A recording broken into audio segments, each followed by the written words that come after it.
बिस्मिल्लाहिर्रहमानिर्रहीम। आज हम नेक्स्ट टेस्ट नंबर 4 की डिस्कशन करेंगे। ये जो टेस्ट नंबर 4 की डिस्कशन करेंगे ये प्रीवियस टेस्ट था जिसमें हमने 4 टेस्ट रखे हुए थे। जो न्यू टेस्ट है उसकी डिस्कशन होगी उसी शेड्यूल के मुताबिक। तो ये जो टेस्ट 4 है इसकी फ़र्स्ट एमसीक्यूज़ देखते हैं। इसमें है an in elastic collision is one in which. तो इन इलास्टिकुलियन जिसमें हमेशा मोमेंटम कंजर्व रहता है और काइनेटिक एनर्जी कंजर्व्ड नहीं रहती। ठीक है, तो दूसरी ऑप्शन इसमें देख लीजिएगा। सेकंड पे चलते हैं। Blocks A and B are moving towards each other. A has a mass 2 kg and velocity 50 meter per second, while B has mass 4 kg and velocity of -25 meter per second. They suffer a completely inelastic collision. The kinetic energy lost during the collision is। आप देखें इसमें जो की point है ना वो ये इधर उसने बता दिया इन इलास्टिक कोलिजन है। ये इन इलास्टिक कोलिजन है तो इसका मतलब कम्प्लीटली एनर्जी लॉस्ट होगी। तो आपने काइनेटिक एनर्जी के फॉर्मूले से फाइंड कर लेना है। ठीक है, ये पहले का मैंने आंसर लिखा हुआ है, ये सिंपल था। दूसरे को देखते हैं। ठीक है, दूसरे में देखें इसमें आपने ये फार्मूला लगाना है काइनेटिक एनर्जी का। ठीक है, तो बी फाइनल और इनिशियल, फाइनल ज़ीरो होगी। पहले हम निकाल लेते हैं इसकी initial. Half m1v1 plus half m2v2। ये हम वैल्यूज पुट करेंगे तो ये आ गया 3750 जूल। और ये जो एनर्जी आएगी और ये इनिशियल है और ये सारी की सारी ही क्या होगी, लॉस्ट होगी। ठीक है, तो इसमें जो पॉइंट था वो क्या है कि काइनेटिक एनर्जी लॉस्ट होगी। इसको रहने दें, ये हम इस फार्मूले को देखेंगे। ये जो फार्मूला है इस फार्मूले में हमने लगाया टोटल एनर्जी बिफोर कोलिजन। ठीक है, तो ये कितनी है, ये हमारे पास 3750 आ गई। और इन इलास्टिक कोलिजन है तो ये सारी की सारी लॉस्ट होगी। तो जितनी बिफोर कोलिजन है उतनी ही आफ्टर कोलिजन लॉस्ट हो रही होगी। ठीक है, तो अब चलते हैं नेक्स्ट थर्ड पे। थर्ड में है for completely inelastic two body collision the kinetic energy retain by the object is same. ठीक है, तो जब इन इलास्टिक कोलिजन होता है तो काइनेटिक एनर्जी जो रहती है बॉडी के पास वो इस फॉर्मूले के अकॉर्डिंग होगी, हाफ एम वी स्क्वायर। और जहाँ पे कैपिटल एम क्या है, टोटल मास है, वी क्या है, velocity of centre of mass. ठीक है, अब चलते हैं फोर्थ की तरफ। तो फोर्थ में एमसीक्यूज है। Block A with a mass of 2 kg moves along the x axis with a velocity 5 meter per second in the positive x direction.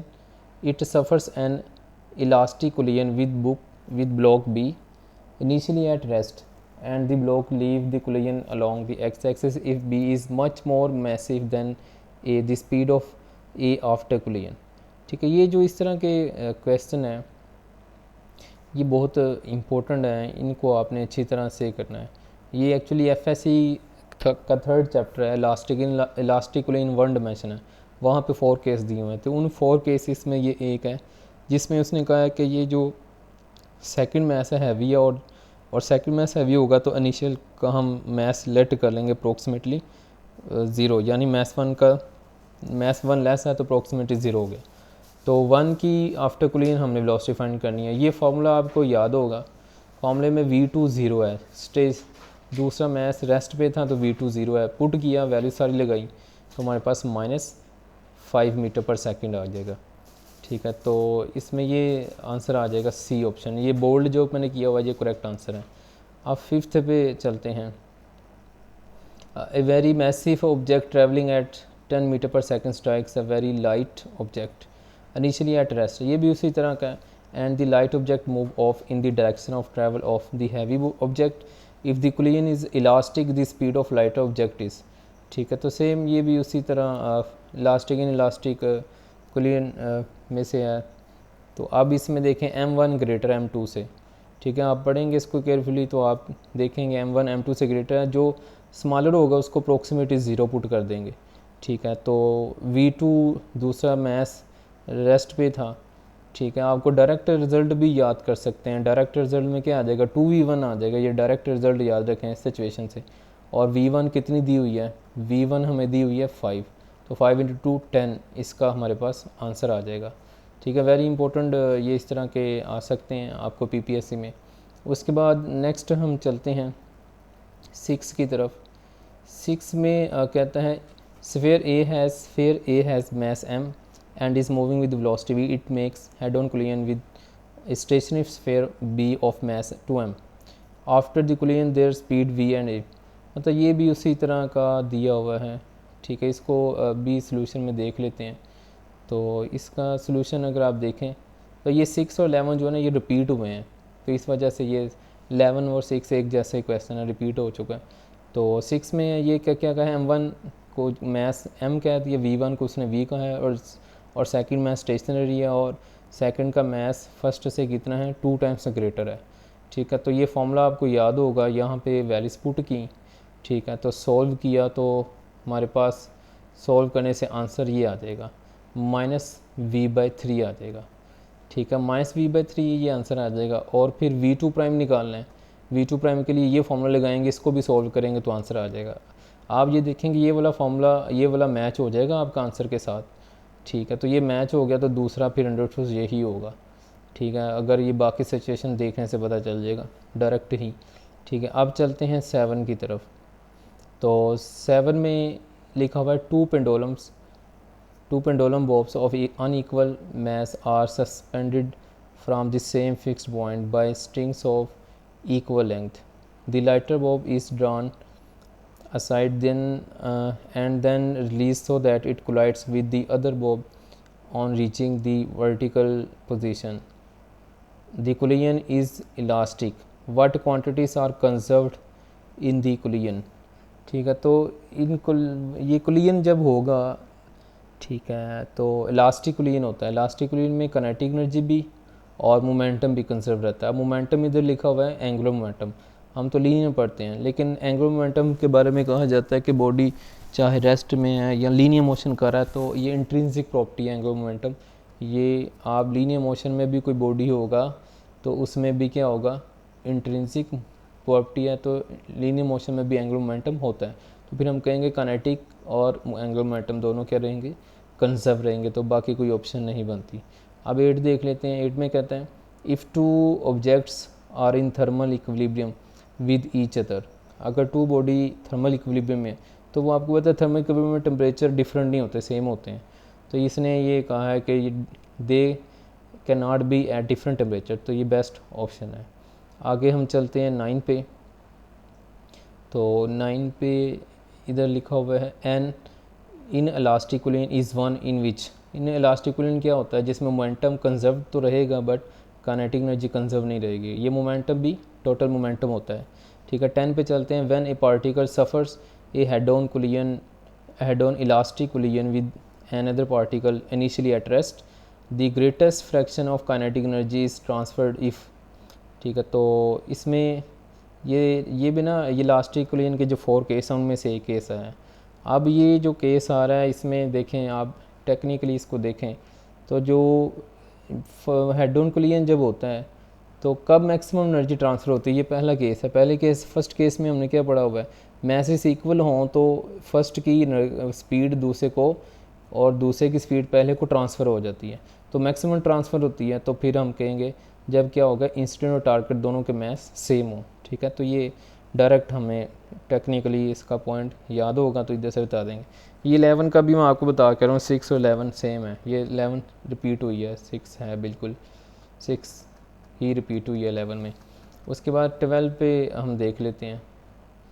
तो 12 में कहता है when A particle suffers A head on elastic collision with one another initially at rest, the greatest fraction of kinetic energy is transferred. ये भी same repeat हुई है। ठीक है, नेक्स्ट पे चलते हैं। ये 2 MCQ रिपीट हुई हैं इसमें। 13 देखते हैं। As a rocket is accelerating vertically upward at 9.8 metre per second near the earth surface, it releases a projectile immediately after the release the acceleration in metre per second of the projectile. एक बात याद रखें, जब projectile यानी rocket ऊपर जा रहा है, ऊपर जाते हुए कोई ऑब्जेक्ट यानी प्रोजेक्टाइल थ्रो करता है, ड्रॉप करता है, तो उसका एक्सेलेरेशन भी 9.8 होगा और जी हमेशा ग्रेविटेशन एक्शन डाउनवर्ड होता है, तो 9.8 होगा और किधर होगा, डाउनवर्ड होगा। ठीक है, नेगेटिव दिया ही नहीं हुआ किसी में भी, तो फिर ये पॉजिटिव आएगा। और जब बॉडी ऊपर जा रहा हो तो फिर ऊपर से नीचे आना शुरू हो तो हमेशा जी नेगेटिव रहता है। ठीक है, ये मैंने शुरू वाले लेक्चर में बताया हुआ डिटेल के साथ कि इनिशियल वेलोसिटी के ऑपोजिट हो जाए अगर जी, तो जी नेगेटिव होता है। तो इनिशियली रॉकेट क्या कर रहा है, ऊपर जा रहा है, इनिशियल वेलोसिटी तो ऊपर है, अब वो छोड़ देगा कोई ऑब्जेक्ट उसमें से तो वो ऊपर से नीचे आ रहा है, तो फिर भी जी नेगेटिव है, क्योंकि इनिशियल वेलोसिटी उस बॉडी की रॉकेट के साथ ऊपर थी। जब वो नीचे आएगा तो फिर भी उसकी इनिशियल वेलोसिटी ऊपर ही है, तो जी नेगेटिव ही रहता है। लेकिन इधर नेगेटिव नहीं दिया हुआ तो फिर 9.8 ही आएगा और जी हमेशा डाउनवर्ड होता है। उसके बाद आ जाएँ 14 पे, the thrust of rocket is, ठीक है, the force exciting the fuel gases on rocket. ठीक है, तो गैसेस क्या करती हैं, रॉकेट पे फोर्स लगाती हैं, उसी को हम क्या कहते हैं, थ्रस्ट ऑफ अ रॉकेट। ठीक है, रॉकेट का जो थ्रस्ट होता है, रॉकेट थ्रस्ट मीन फोर्स है, रॉकेट जो फोर्स लगाता है वो बिल्कुल क्या है, वो फोर्स है जो गैसेस रॉकेट पे लगा रही होती हैं। Action and reaction equal opposite होते हैं। आगे 15 पे चलते हैं। At one instant of time a rocket is travelling in outer space at 2500 metre per second and exhausting a fuel at the rate of 100 kilogram per second. ये m/t है, ठीक है, किलोग्राम/सेकेंड से पता चला। If speed of the fuel is fuel as it leaves the rocket is 1500, और यहाँ पे फ्यूल जो आउट हो रहा है यानी गैस आउट हो रही है उसका कितनी स्पीड है, 1500 मीटर पर सेकेंड। वी ये आ जाएगा रिलेटिव टू दी रॉकेट। ठीक है जी, इसका सलूशन हम देखते हैं। 15 MCQs हैं, तो इसमें 15 MCQs हैं, इसमें देखें ये रॉकेट की फ़र्स्ट ऑफ ऑल इसने स्पीड दी हुई है 2500, और इधर से जो गैस इजेक्ट हो रही है वो m/t 100 है, और जो गैसेस इजेक्ट हो रही हैं वो उनकी गैसेस की स्पीड 1500 मीटर पर सेकंड है। और हमने फाइंड करना है कि कितनी फोर्सेस लगेगी गैसेस पे, कितनी फोर्स लगेगी, और वही गैसेस वाली फोर्स रॉकेट पे लग रही होगी। ये F=m में आ गया। m मैंने कैपिटल इसलिए लिखा क्योंकि ये रॉकेट को रिप्रेजेंट करा है कैपिटल मैस, तो स्मॉल m इसलिए लिखा क्योंकि ये गैस का मैस होगा स्मॉल m, तो कैपिटल M A होता है। हम यहाँ पे क्या लगा रहे हैं, m/t 100 है और गैस की स्पीड 1500 है, मल्टीप्लाई किया। ठीक है, तो गैस की m/t गैस की स्पीड से मल्टीप्लाई किया हमने। साइंटिफिक नोटेशन में लिखा 1.5 10⁵ न्यूटन इसका आंसर आ जाएगा। ठीक है, तो नेक्स्ट हम चलते हैं, ये भी रॉकेट से रिलेटेड MCQs हैं 16। ठीक है, इसमें फार्मूला आपको याद रखना पड़ेगा 16 में। ठीक है, FSC में ये फार्मूला नहीं है तो ये BSc लेवल पे हो जाएगा। तो ये है rocket exhaust a fuel with the velocity of 1500, जो वेलोसिटी फ्यूल की है वो 1500 दी हुई है। Relative to rocket it start from rest, rocket क्या करता है, रेस्ट से स्टार्ट होता है।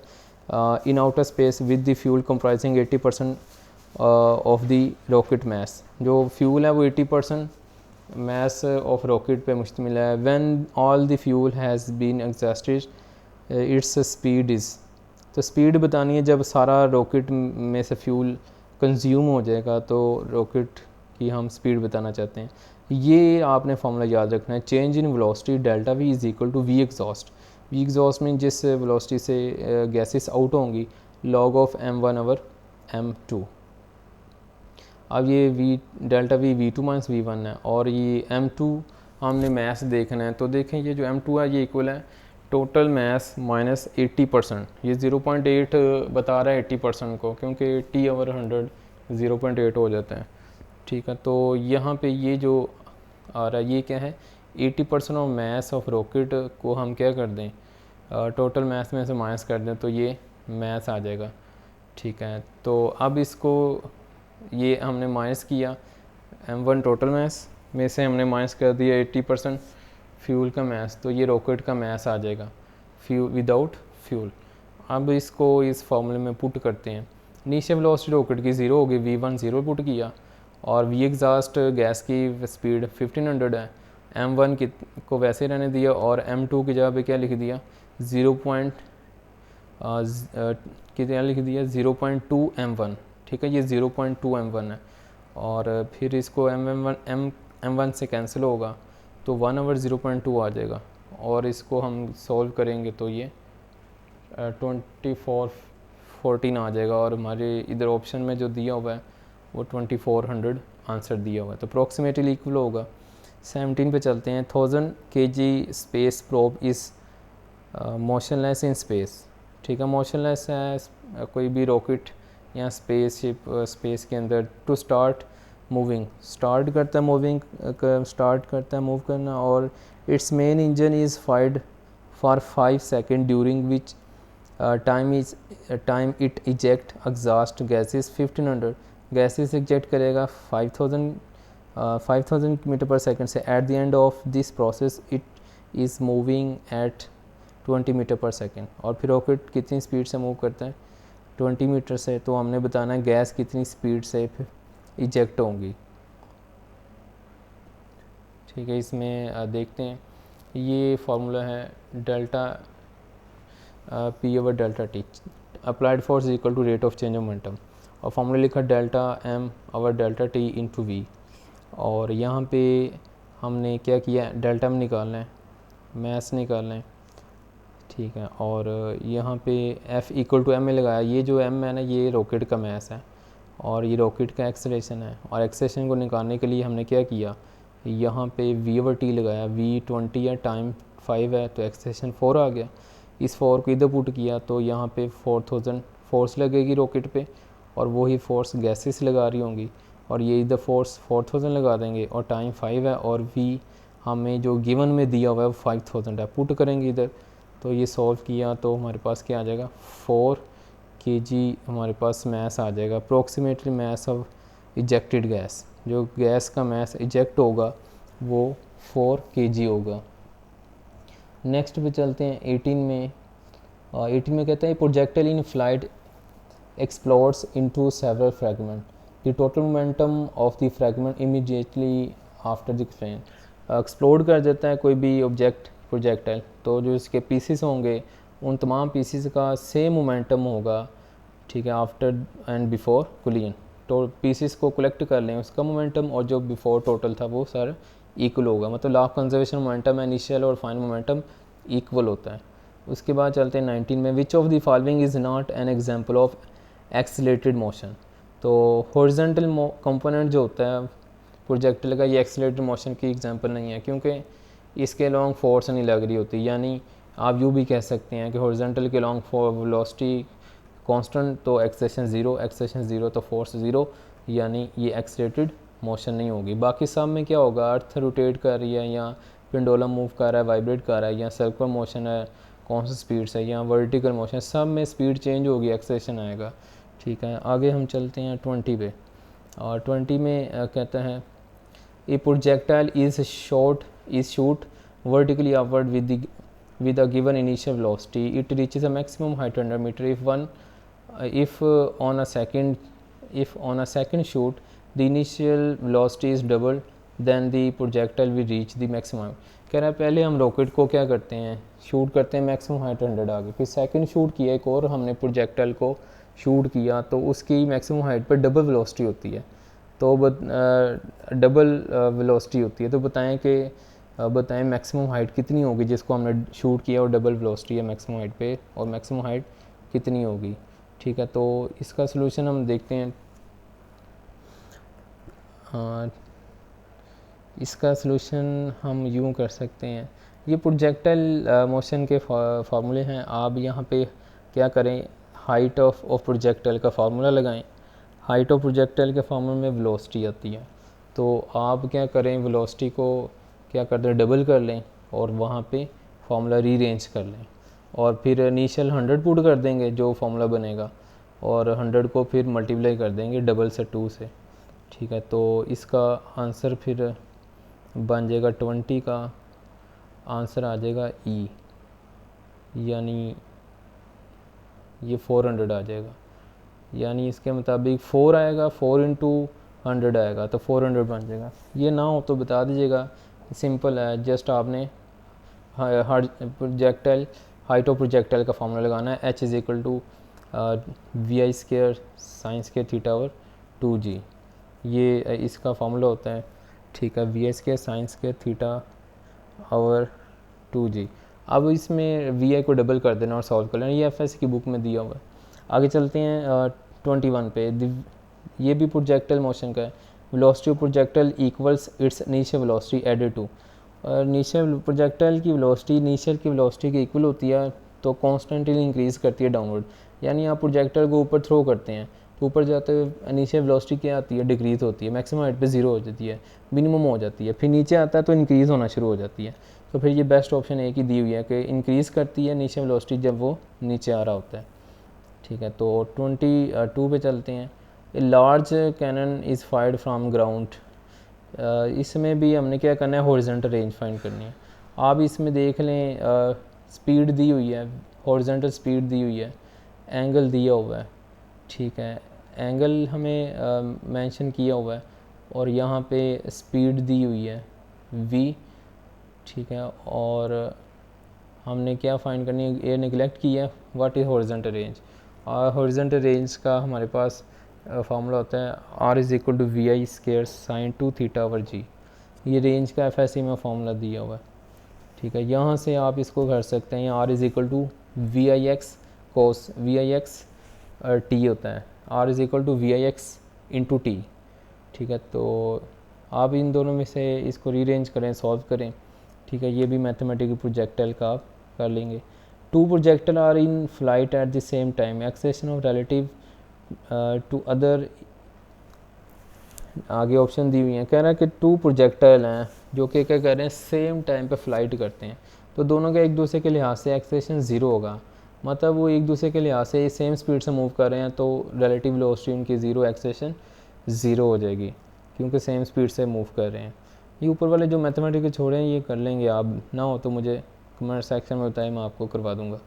उसके बाद चलते हैं 23 हो गया, 24 horizontal acceleration during projectile motion is, ठीक है। हॉरिजॉन्टल एक्सेलेरेशन हमेशा ज़ीरो होता है प्रोजेक्टाइल मोशन में। जब वो प्रोजेक्टाइल मोशन करता है, या आपने पढ़ी हुई है प्रोजेक्टाइल मोशन, ये कर्व पाथ में होती है, हॉरिजॉन्टल कंपोनेंट हमेशा कांस्टेंट रहता है तो एक्सेलेरेशन ज़ीरो होगा, ठीक है। ये पिछले लेक्चर में बड़ी डिटेल से मैंने बताया हुआ इसके बारे में। नेक्स्ट 25 पे चलते हैं। At maximum height of projectile motion the acceleration is, maximum height पे एक्सेलेरेशन 9.8 होता है। कुछ गलती कर जाते हैं, मैक्सिमम हाइट पे जाते हैं तो वो कहते हैं बॉडी रुकता है तो एक्सेलेरेशन ज़ीरो होगा, हालांकि ऐसा नहीं है। मैक्सिमम हाइट पे हमें एक्सेलेरेशन तो होगा लेकिन वो ग्रेविटेशन एक्सेलेरेशन होगा, उसकी वैल्यू 9.8 होती है, ठीक है। तो ये हमारे लास्ट में कीज़ भी मैंने दी हुई हैं। तो ये आज का डिस्कशन हो गई। अब नेक्स्ट हम डिस्कशन में मिलेंगे, तो इजाज़त दें, मिलते हैं नेक्स्ट। अल्लाह हाफिज़।